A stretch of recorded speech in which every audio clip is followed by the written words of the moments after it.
Hey, Miss Vanjie. Hey, here's the answer. We just got the phone. Now let's kind of go down it. I am looking at the financial issues. We're on number one, lack of money. Well, number two, credit card debt. Okay, here's my story. Here's my story. Growing up, when my mom was working week to week, month to month, paycheck to paycheck, we didn't have a lot of exposable income. Matter of fact, a lot of times we had to use layaway. That was before credit cards even was on the scene. But I remember getting my first credit card. My first credit card was when I got to college in Syracuse University, and they sent out a card called Discover. Now, I don't know if Discover is the official card of incoming freshmen, but they sent out a credit card. Now, when I got that credit card, what was interesting is that, as the case with a lot of people, is that they don't understand the premise of how the credit cards work. They don't know what a good interest rate is and what a bad interest rate is. All they know is they have something that they can use to spend. People often ask all the time, how is it that NFL players can make millions of dollars, but then all of a sudden they turn around and they go bankrupt? Here's one of the main reasons: because we are creatures of habit. Basically meaning this: our whole life, when you didn't have exposable income, when you just was working paycheck to paycheck or you borrow money, you didn't know how to do anything except spend. That means whatever you got, you were always thinking about how you were going to spend. And so as you think about it, when I got through high school, that's all I knew. But when I got to college, because I was on a college scholarship, they basically said that, Donovan, because you are on a college scholarship, you can't have a job. So by not being able to have a job, I never got a chance to practice what does it look like to have financial management skills. And so when they sent that credit card, that Discover credit card, the first thing I thought about is, hey, what can I buy? Instead of what is a good interest rate? What am I going to buy as a asset versus a liability? And so I'll never forget the credit card interest rate was like 20% because my credit score was so low. And I didn't have any credit basically at the time. And so one of the things that happened, one of the reasons why this becomes such an issue is that, just like me, when somebody gets a credit card and they just think that they have an easy access way of paying for things versus understanding that, you know what, the best way to deal with a credit card is just as you do as a debit card. Only spend what you have the money to pay for. And so because of we're in a generation now where people are basically can just pull out a card, slide it in, slide it out, and charge for something without thinking about the consequences at that moment, that has caused so many people so much financial pain and so much financial stress. And so for me, credit card debt is huge in families. Credit card debt is what it is, and I think a lot because people don't have the understanding about credit. They don't understand how to use their credit. They don't understand about interest rates, and they're just not used to practicing the habits of having financial management skills. And so that's my answer. That's my personal experience when it comes to credit card debt. One of the things now I can't stand debt. I'm very much the same way. Hey, now in my life, I only charge what I can pay for. At the end of every month, I buy off everything that I charge. Now, I know somebody's financial situation may not be exactly like that, but here's my word of advice, my suggestion. Make sure you maintain that budget. What is coming in, what's going out, and only pay on that card, okay, what you can pay out and or emergencies. And so there it is. That's my input on the credit card debt. Job loss. All right. Here's number 3 on job loss. Here's one thing I learned about being in the NFL, and that was this: that every day, everybody in the NFL one day will start. And every day in the NFL, somebody will get cut. That means they will get fired. That means they will lose their job. And everything, at that moment that they lose their job, it can be a great day or it can be a very dramatic and tragic day. And everything has to do with the planning of someone. How are they prepared when that moment comes? You see, job loss in families is a huge thing because a lot of people are not prepared for the job loss.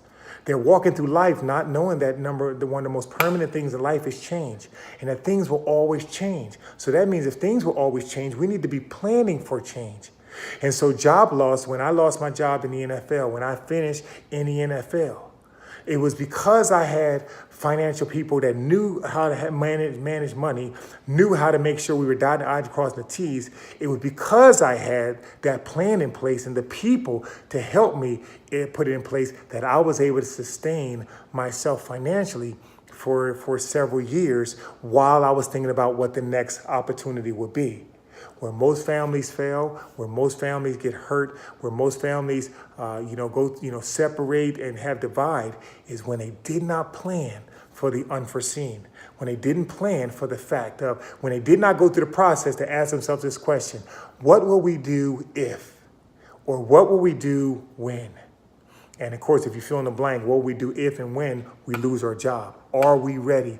Are we prepared? Are there things that happen by surprise? Yes, there are.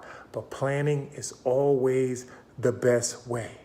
You see, I know when I lost my job and I finished in the NFL, and over those next years, one of the blessings of a job loss was it caused me to start looking at my life and say, hey, wait a minute, what is it that I need now? What is it that I really need versus just what I want? And so I started to downsize. So the very fact of a job loss can be a positive thing. Sometimes it could be a release to the next generation, to the next chapter of your life.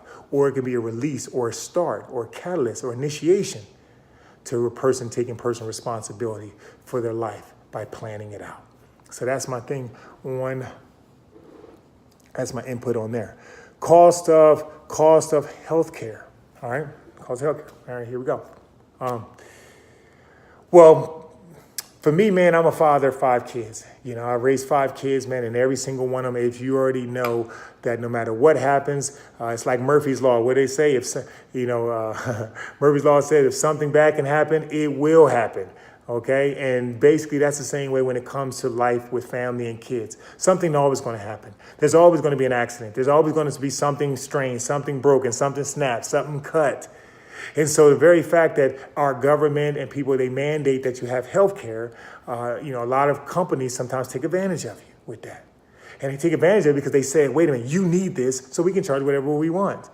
And so the cost of health care can draw a tremendous amount of stress in families because you feel like you're not in control of the actual health care cost. And so here's one of the things that I had to realize for my family. When it comes to trying to manage these healthcare costs. Number one, we got to be as proactive as we can. That means we have to understand that it's not just the information that's going to make us healthier, it's the application of it. How many people already know what they need to do to live a healthier life? How many people know what to do to take care of their body, to keep their blood sugar down, to keep their cholesterol down, to keep, the fat from growing all throughout their bodies, to keep, their blood flowing regularly. So as we were saying, think about it. How many of us have the information, but we lack the application? And so again, to handle the healthcare costs and things, for us, healthcare costs can get up there. But the more we focus on the preventive, the more we can actually still do what is required, which is has healthcare. But what we can do is we can actually create the health that we really want.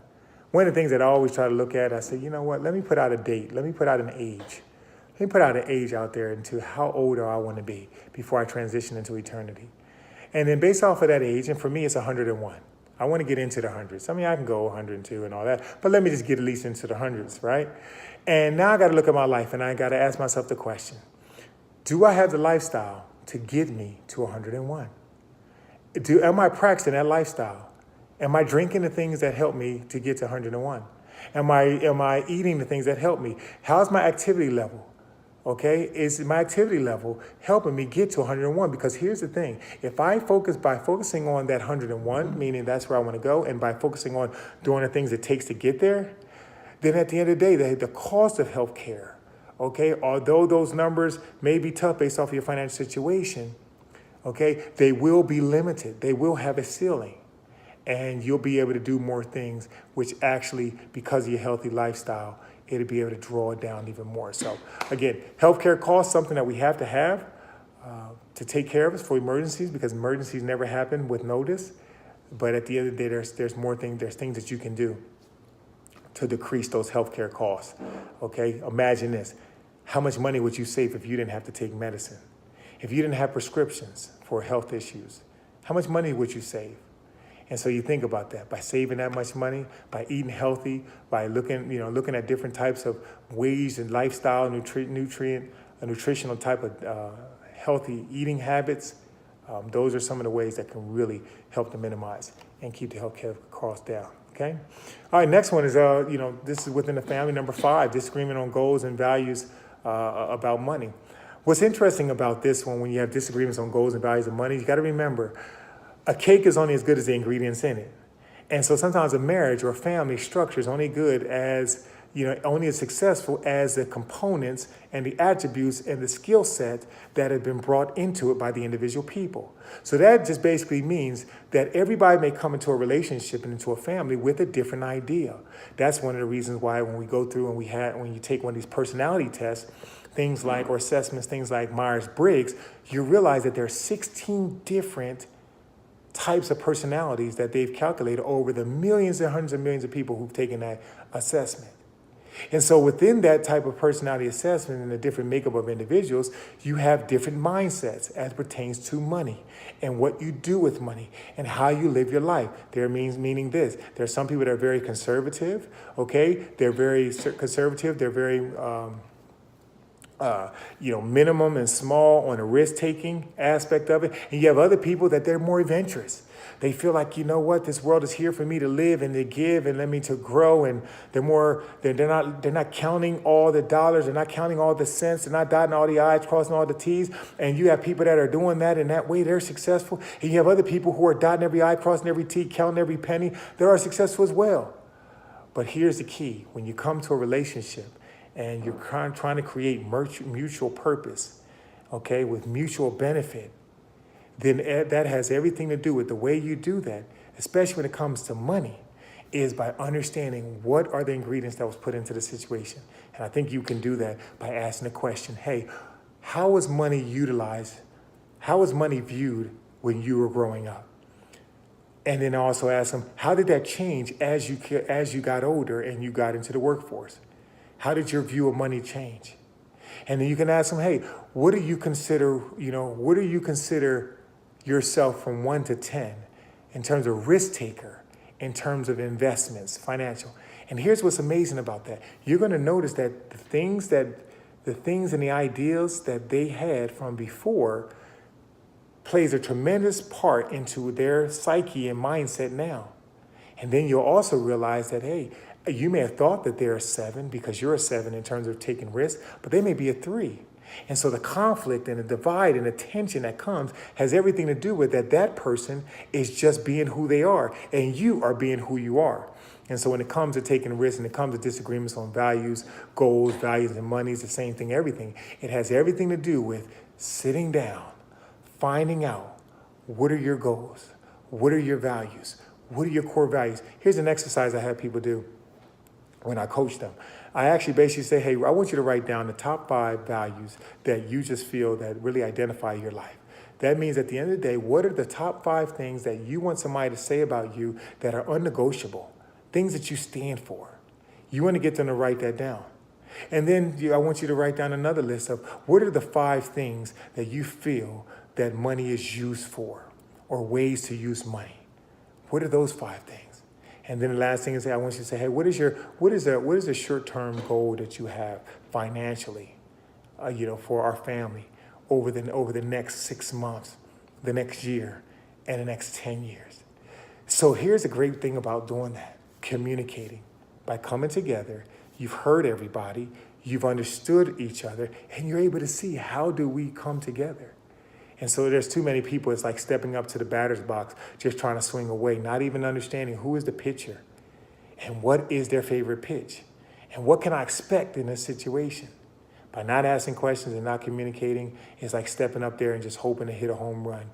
Yeah, you may get lucky and hit it every once in a while, but your standards and your expectations go up that much more, okay? Your predictability when you've done your research by asking the questions, all right? So that's how you handle a little bit on disagreement on goals, values, and money. All right, so now we're into the small steps for small wins. Okay.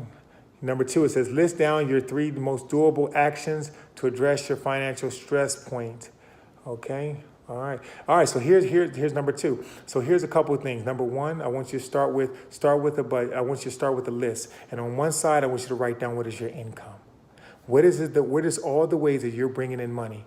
Okay, that's adding to your overall financial picture. That could be income you have, okay, that could be income from your job, that could be income that you have from your savings, from retirement, dividends, your investments, whatever. And then on the other side, I want you to simply write down your budget in terms of your expenses. What are all the things that's going out?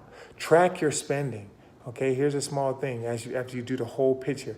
What are all the things that you're spending money on, okay, on a monthly basis? So you do it the income in a monthly basis and the expenses. Now, if there's a situation where you're saying, I get things biannually or quarterly, well, you just divide the total amount by 12 and that becomes your monthly one. Okay, so that's one thing. Another thing you could do to identify your stress point, okay, is you basically prioritize by saying, hey, what are the things that we really need? What are the things we really need? All the things we're spending money on, what are the things we need? And then try to come together. There's nothing like, one of the reasons why I love being a part of sports is because we came together before we ever stepped on the field and we strategized. We began with the end in mind. We said, why are we doing this? What are we here for? And how do we do it together? And so I truly believe that if a person is able to put down their pride, put down the fact that they're embarrassed because they feel like they're going through a tough time financially, and if they were able to come together as a family and share with one another, okay, what is the issue, and then come to agreement on how they do it together. I think just like the power of a team and the power of teammates that pick you up when you're going through and help you when you're questioning, you're uncertain and doubtful, so is the same thing for a family. The very fact that you're coming together, you're addressing the issue, you're stating the goals, and you're building a strategy and walking it out together, that does more for your family than if you just sprung it on them or if you just say, I'm just trying to protect them from the obvious. No, the obvious is this. The obvious that you're not in this by yourself. And the obvious is that the best way you can handle it is by allowing everybody to help each other, with it. So, okay, so you got the first thing, you got what is creating your expense sheet, your income and expense sheet. We got two, as we say, sit around and talk about. And then we get number three. I want you just to identify, write down, what are the things you're spending money on in a week? Where is your money going? Because what amazes most people is that, what surprises most people is how much money is going out, okay, that they can do something else and it can actually start to either stay there or come in. For example, you think about a person, man, I love coffee and I love going to Gate gas station, getting the coffee. Now it costs $1.81 every time I go. And it costs $1.06 if I get a refill. Well, I can typically keep going, and every day, 5 days a week, if I get 5 cups, okay, that's a little bit over, about $9, okay, about $9 for those cups. I can do it that way, or I can buy one of their cups, and every time I come in, if I use the same type of cup or mug or bring a mug from home, it's only $1.06. So just by me taking one more small step, just looking at it, I spend money on coffee, how much does it cost me, and then what can I do to decrease that value, that expenditure? So here's the thing, just by me now bringing my own cup or bringing a refill, now I went from over $9 to about $5 and about 30 cents. Okay, $5.30. So look, I saved $4. Well, guess what? If I have $4 and there's 52 weeks in a year, okay? $4, 52 weeks in a year, that's another $200. Is there something that you can do with $200 extra dollars? Is there a college fund? Is there a retirement? Is there a 401k? Okay, how about that? I mean, is there anything that you can put? Is there IRA? Is there anything you can do with $200 a year? You did it over 5 years, that's $1,000. $1,000, only why? Because you had a cup and you brought a cup. The small commitments, the small wins are the things that make the biggest difference. Number 3 says, involve your family in addressing financial stress point. Well, as we talked about it before, one of the greatest things to do is to have a family meeting. And in this family meeting, you not only want to talk about expectations and desires and how each other can help each other fulfill goals, which I think is one of the major purposes of a family meeting, but you also want to talk about, okay, what is the stress points? And you can ask that question by saying this, hey, if you can snap your finger today and something will be changed in our family, an area of our family will be changed for the better, what would that be? And I think when you think about it, some people would actually say the finances. And then I want you to say this, and we're always talking about in a dream world.